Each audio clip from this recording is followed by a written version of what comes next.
Hello everyone. आज मैं आपको दिखाने वाली हूँ cozy candles with pumpkin spicy new mould.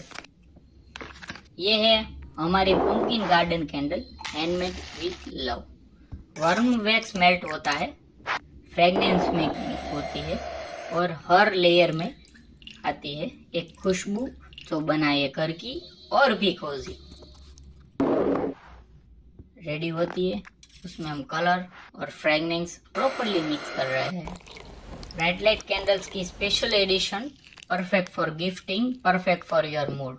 अब ऑर्डर कीजिए क्योंकि फेस्टिवल सीजन का फील घर ले आइए।